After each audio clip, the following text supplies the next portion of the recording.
Good afternoon. As Jane said, the tragic events at Grenfell were a real change moment, and many of us in the industry who watched those horrible photographs were appalled because we were thinking, how on earth can this happen? We surely have an industry that has got a really good regulatory backbone. We've got an industry which actually plies its trade around the world. So why on earth are we in this situation? But since then, there have been several action groups formed on behest of the government. We've got a thing called the Industry Response Group, which actually is a joint working party between government and industry. And in fact, what is quite shocking is that we found out through a program of analysis that there are many more buildings that exhibit the same sort of qualities that Grenfell actually had. When we go further than that, we find that the built environment around us has an awful lot of issues that we could attribute in the same way that we were looking at Grenfell. And so, embarking on an analysis of what actually gets built at the moment, we find out it's really worse than that. It's a bit like uncovering an onion, and we've identified that not only do we have technical failures, we have indecision over what actually constitutes compliance under the regulations. Further than that, we have experts who actually are arguing about what the regulations actually say. Further than that, we have procurement practices. Everybody is aware of design engineering that's been around for a long time, value engineering, which has been around for a long time. Those practices start to take away performance. We also have contracts which tend to lead us to the least cost and the quickest time. All of these work towards poorer quality. All of these situations lead us to the events of last summer. We then start to figure out, well, we've got a whole building stock that needs work, and that program is being looked at right now. But then we come on to Dame Judith's review, which was very timely in my opinion.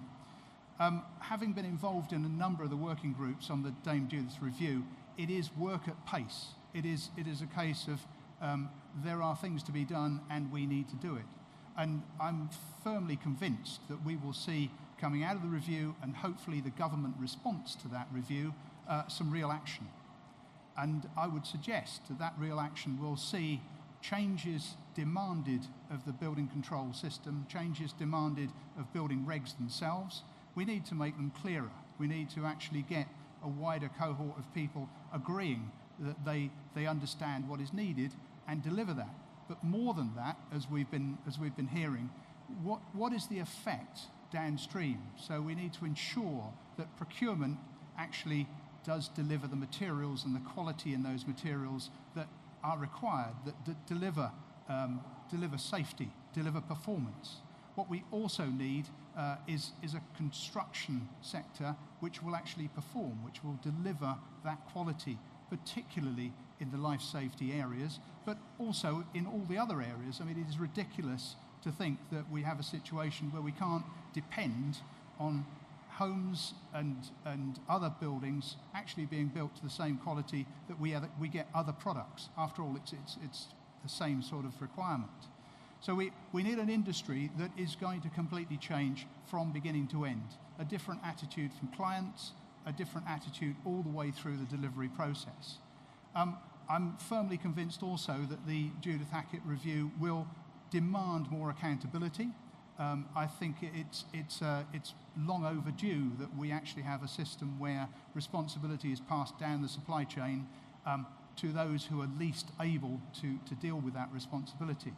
Her model, I believe, is very much modelled around the CDM regulations, which have been in place now for 20 years and have driven some of that, not all of it, Richard, but some of that cultural change that has meant that we have improved safety across construction. But fundamentally, I think we are looking for a period of change. We are looking for the government to do their bit, industry to do their bit, and hopefully we will get to a situation where we have redressed the balance. We have got back to an industry that actually can deliver what is expected of it. I've said many times that we are in the situation of the the court of public opinion is very much sitting in judgment on the industry, and it's now up to the industry to respond. So I think fundamentally, if we cannot respond and get moving, then of course others will come in and disrupt the industry and do that for us.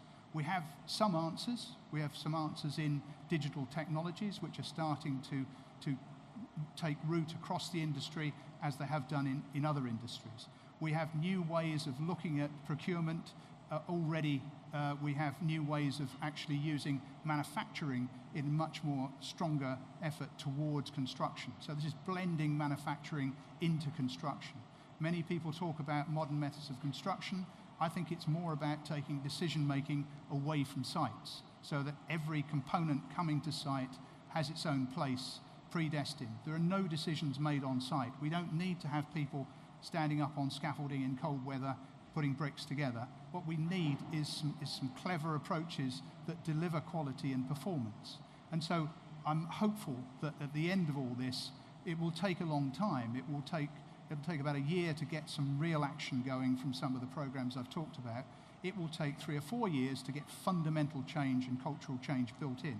But I hope at the end of that, we are actually going to be delivering buildings where people feel safe. And that surely has got to be the most important thing. Thank you very much.